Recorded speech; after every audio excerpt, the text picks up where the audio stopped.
I'm Chad, and in today's video we're going to be taking a deep dive into the user interface for the 2017 to 2020 Aprilia Tuono V4 1100s. Now this will pertain both to the RR as well as the factory models, with the exception of the 2019 and 2020 factory models semi-active Ohlins suspension settings.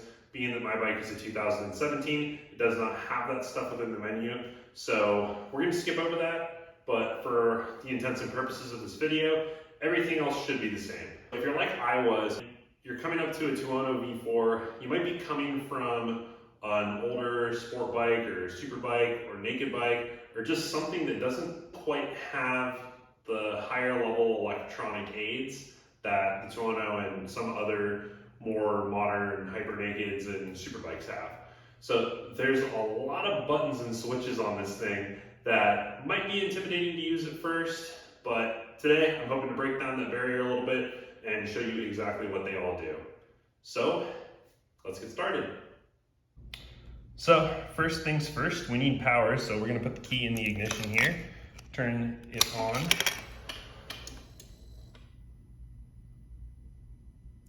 Love that animation, absolutely beautiful.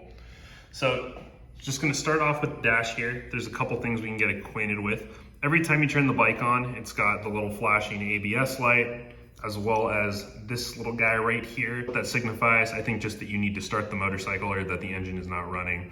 Then of course, you got the check engine light up there, which will go out as soon as the engine is running, provided there's nothing wrong with your motorcycle. But on here, we have some simple instrumentation that's pretty straightforward. We have the digital tachometer up at the top there, speedometer in the middle, and then you've got your trip odometer, which you can cycle through. There's also some other stuff in here: time the engines ran, max speed, average fuel consumption, current fuel consumption, and the odometer itself. So then down below that, you have a few different pieces of information. The first is ATC, which is Aprilia Traction Control, or just Traction Control, and that is adjustable. It has 8 different settings, with 1 being the least invasive and 8 being the most invasive, and you can completely turn it off if you wish. Next to that, we have the engine map that is selected. In my case, it's the race map, but you can cycle through. There's also a track engine map as well as a sport engine map. And what these maps do is change the throttle response, engine braking, and way that the power is delivered from the engine. They all give you access to peak horsepower of 175 for a stock Tuono V4 at 11,000 RPM, if I remember correctly. But you can cycle through those and that'll let you know which map you have. Moving on down a little bit lower here, we have ABS, wheelie control, and launch control.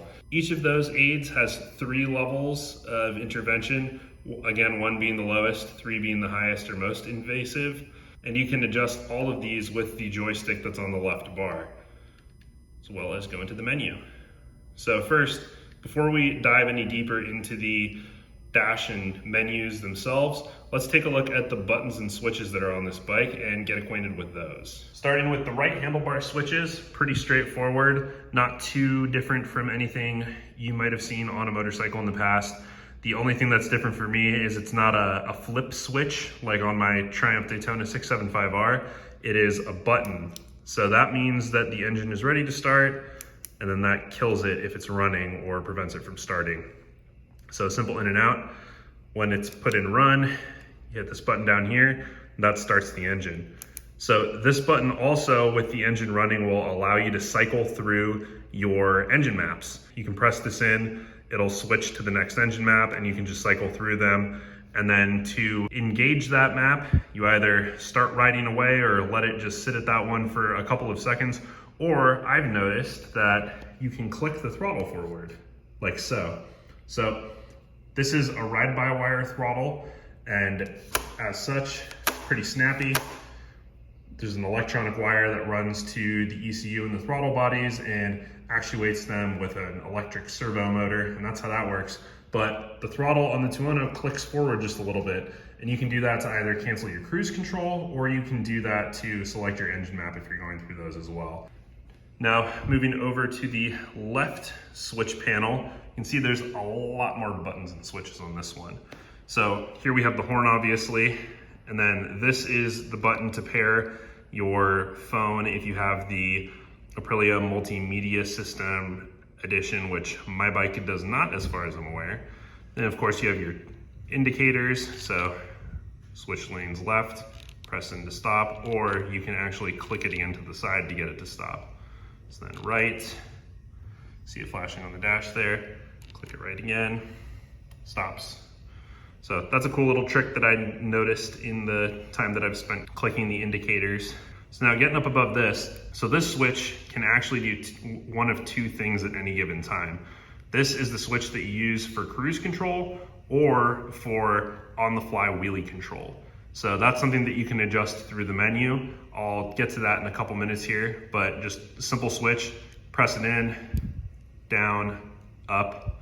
So for cruise control, you hold it in, that activates cruise control, press in to set, reduce speed, increase speed. If it's set, you can press it in again to cancel it, or use the brakes or click the throttle forward. Any of those will cancel your cruise control. In addition to that, we have the pit lane limiter button. So this is how you enable your pit lane speed limit if you have that set and active, which you have to enable through the menu prior to using it. And then we have the joystick right here. It takes a little bit of getting used to because it is a little bit flimsy and sensitive. It's pretty easy to over click and go change something that you don't want to unless you're completely stopped and being patient with it. But that's how it works. Left, right, up, down, and then you can click forward, and that will do other things. Up top here, we have your high beams. So you can just flash your high beams really quickly like so. Click it out, that'll turn them on indefinitely. And then that is the regular headlight position. So let's talk about these buttons down here, because these are your traction control buttons. You have plus on this side and you have minus on this side. These allow you to adjust your traction control on the fly. So with throttle opened or closed, you can click these buttons up to increase the level of traction control or down to decrease the intervention of traction control. So that's pretty cool and something that I had never seen on a motorcycle before buying my first Tuono V4. Now that we're back up at the dash, I can show you how pressing different buttons affects different things in the bike's instrument cluster and within its settings. I'm using the joystick right now. I'm going to start with that. You can reset your trip odometer there, holding in the joystick when that is selected. Again, you can scroll left and right through things. The moving up or down is going to navigate away from that. From here, we can adjust ABS, wheelie control, and launch control. And to adjust with the joystick, you have to be at a complete stop with the bike in neutral. So with the joystick, you can select whatever rider aid you want to adjust by simply clicking the joystick. And then you can scroll up, that will increase level, or scroll down and that will decrease level. So with ABS, you can disable it completely from this menu by simply holding the joystick in the down position when it's at the 1 setting. But if you want to re-enable it, you have to go back into the menu and go into APRC settings to do that, which I'll do in a second. Scrolling over to wheelie control. Now this again is not adjustable on the fly with the joystick. So if you want to adjust wheelie control on the fly, you can, but you have to set that left hand switch, which we can do in the APRC menu. I'll show you how to do that in a minute as well. But for the intents and purposes of this, bike in neutral, click in with the joystick, same deal. Scroll up, increases level, down, decreases level. And then when you're at 1, you can just hold it down for a couple seconds and it'll turn it off completely. But from here, you can re-enable it just by clicking up. Scrolling over to launch control, same deal, but when you're scrolling down, it won't turn off because you have to enable it in the first place. But my understanding is that all this does is adjusts the rev limit that'll hold the engine out when you're on the throttle before you drop the clutch. Before we jump into the menu here, the last thing we're going to take a look at is the traction control. So again, we have the buttons that you can work with your thumb and index finger. Up is your thumb, down is your index finger. So click up with my thumb, increasing the level each time I click. Down with my index finger, same thing. Then if I want to disable traction control entirely, I can just hold that minus button and that'll turn it off, but that will also disable wheelie control as well. So don't do this unless you're really brave and really experienced. To re-enable those settings, similar deal, press the up button or plus button with your thumb, hold it down for a couple seconds. That'll put traction control and wheelie control back on, and you can adjust as you could before. So again, I would adjust the engine map. You just simply click the start button here with your right thumb with the engine running. That'll cycle through Sport Track and Race right there. But because I'm not about to start this thing up in my garage and inhale a ton of exhaust with no airflow out, I just hope you'll take my word for it. In addition to all the rider aids, there are a few other bits of instrumentation to the right-hand side. This is your lean angle indicator, and then this little gauge up here that is half a circle will illustrate how far you are leaned over on one side. Not something you would want to look at while you're trying to ride fast, but if you mount a GoPro to your tank or your handlebars somehow, have it facing that, and you're at a racetrack, it's pretty cool to look back, watch the footage, and see what kind of lean angles you were hitting in the corners. Below that is a gauge that shows you how much throttle or how much brake pressure you're applying. So it's pretty linear and spot on. I'm just twisting the throttle nice and slowly, wide open there, closed it. Same deal with the brake lever, just the front brake, pulling it in. Again, cool thing to see if you're out on track. Getting down below that, we have a few other bits here. Obviously you've got the little wrench, that's your service indicator. You've got the camera mode, which you have to have the V4 multimedia system enabled on your bike, which mine does not. Music, same deal. Then you have Rider 2 and Rider 1 headsets you can pair.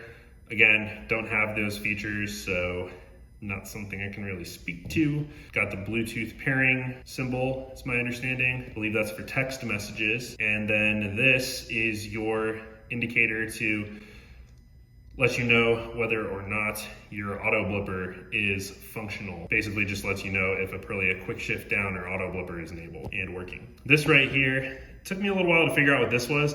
This little A Racing logo, Aprilia Racing, actually signifies that your bike has a race map on it. So pretty standard practice when you get an aftermarket exhaust system, you wanna reflash the ECU to make sure your bike's not running too rich or too lean at any point in the rev range. Otherwise, your bike's not gonna make power the way that it should. It's gonna spit crazy flames, more than you probably want it to, and you risk doing long-term damage to your engine, particularly your valves if you're running lean for a very long time. And then just to clarify, this means that you have an Aprilia race ECU or some other kind of race flash on your bike. So it's totally different from the Sport Track and Race engine maps up there. Those come from the factory, but this means you have the Aprilia Race ECU flash, or again, an equivalent or above equivalent engine map. And of course, got your clock right here. Last thing you can do with the dash that it took me a little while to figure out was going to the race dash view. So to do that, you're gonna take the joystick, hold it over to the right with nothing selected, and that's gonna put it over like this. So now you have your lap timer, which you can reset when you're going around the track. The tachometer is condensed, so the most revs that you're seeing are the higher revs above 7,000 RPM, which for the most part is where you're gonna be if you're riding this thing fast on the racetrack. And the speedometer is kind of an afterthought at this point, which makes a lot of sense because you really shouldn't be looking at your speed when you're going fast. You should be looking for your brake markers and apexes. If you look at your dash while you're going fast, you might crash. Don't do that. That is no fun. To initiate the lap timer, my understanding is that you click the high beam button in, that's gonna start it, and then every time you wanna start a new lap, simply just click again. Now, diving into the menus, scroll down with the joystick, click in for menu, and you're gonna see a few different things here. We have APRC settings, APRC configuration, lap timer, shift light adjustment, configuration, and exit, which will take you out of the menus. So first, let's take a look at APRC settings. This stuff should all be pretty familiar because the majority of this are things that you can adjust on the dash, which is pretty cool. So to re-enable ABS here, since I disabled it earlier on the dash, we're gonna click in with the joystick while that's highlighted, click up, That's gonna put it back on in 1. Then of course we can go up 2, 3, back down, and turn it off from here as well.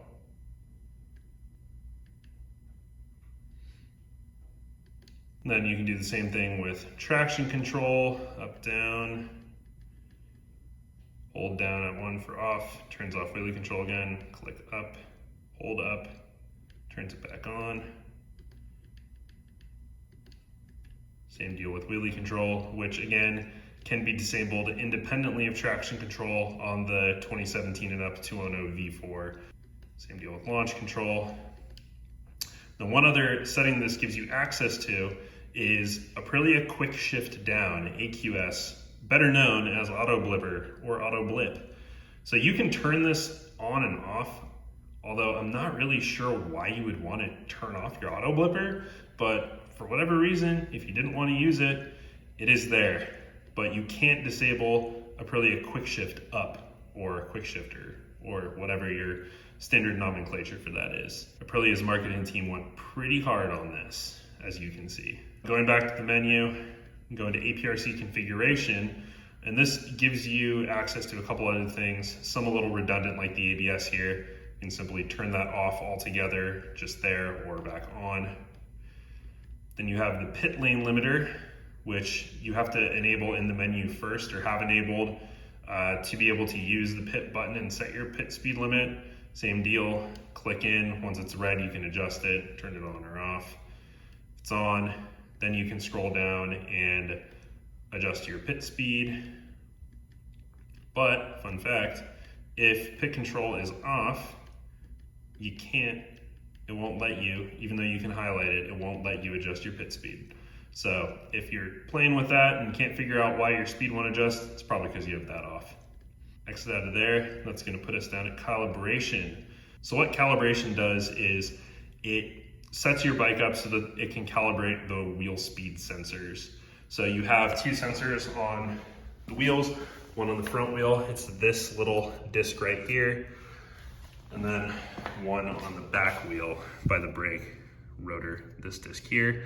And there are additionally little sensors that might be kind of hard to see there. You can kind of see, it looks like it's almost making contact with that little disc on the rear wheel. And this is actually the sensor right here for the front wheel.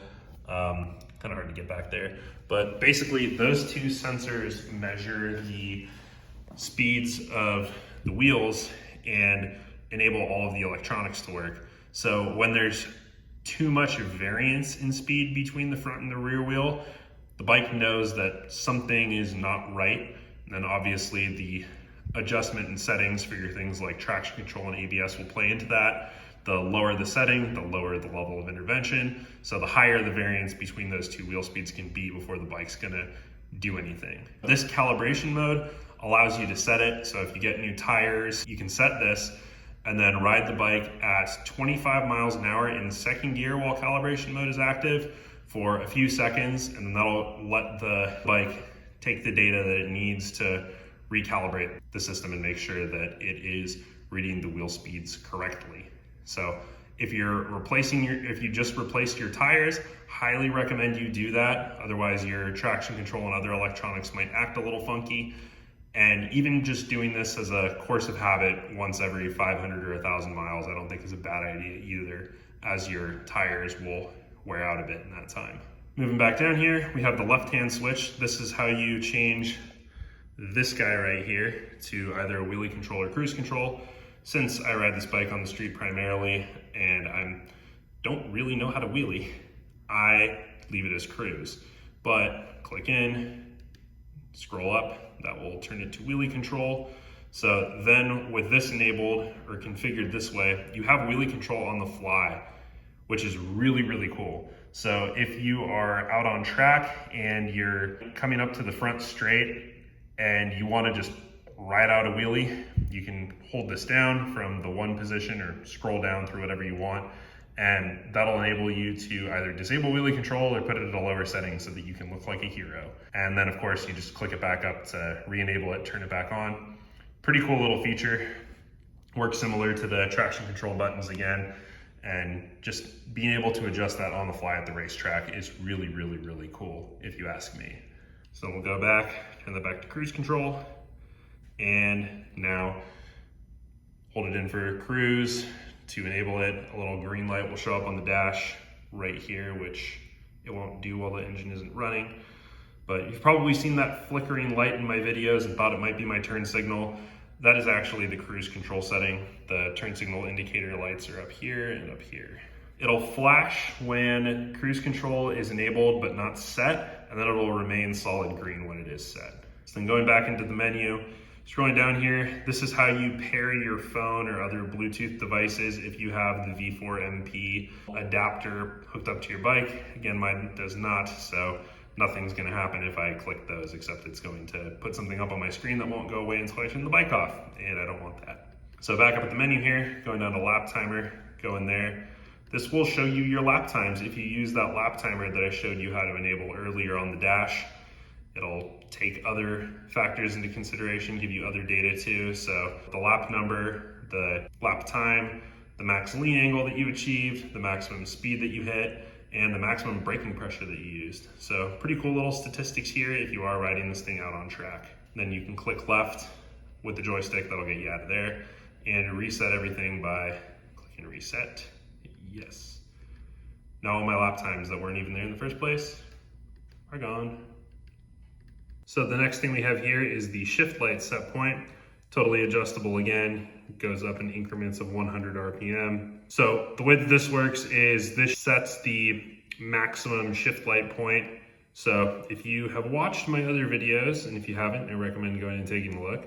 And if you find one in particular where I take a spin in virtual reality and do a virtual acceleration, or if you watch any of my racetrack videos that have a dash view of the Tuono V4, you can see the shift lights up on the top here. It's on both sides of the dash. There are 3 sets and they're progressive. So let's say that the shift point is 11,800 RPM like it is now. They are fully illuminated, all 3 sequences at 11,800 RPM and beyond. So there is 1 light here and 1 light here that illuminate white, 2 lights here and here that light up orange, and then the last 2 up at the top that illuminate red. And when the red ones show up, that's when you know it's really time to shift, and you probably shouldn't wait much longer. But helpful feature on the racetrack or anytime you're trying to go fast and you're using maximum horsepower. Scrolling down here, we can go into configuration. This is how you set your clock, change the units, change the language that your bike is in, and then you can also see service, which doesn't really make a whole lot of sense to me, because if you go in here, all it lets you do is recover the user code that you set or change your user code. I still don't really understand what purpose that serves, but I have my code. You change it in there. Or whatever security or something like that, you can have the user code and it does something. I just, again, don't really know what. So if you do know, drop a comment below, let me know. I'd love to understand what purpose that serves. So coming back out of configuration, exit, and that is it. That's everything. We covered the complete user interface, as far as I'm aware, of the 2017 to 2020 Aprilia Tuono V4, unless you have the 19 or 20 factory, in which case you'll have a menu for your semi-active Ohlins, which again we skipped because this being a 2017 does not have semi-active Ohlins, although I kind of wish it did. But anyways, thanks for watching. If you found this video helpful, let me know how or what you didn't know about your Tuono V4 or the Tuono V4's electronics before. I like doing these technical videos as well. They're a little bit different from my moto vlogs. So if you haven't watched my moto vlogs or other videos, definitely recommend you go check those out. Click the like button, just gentle little click if you thought this video was helpful or enjoyed it at all. And consider subscribing if you want to see more content. I'm posting videos with the Tuono here at least once or twice a week, and also documenting my journey towards becoming an amateur motorcycle racer. I hope to catch you in the next one. Later.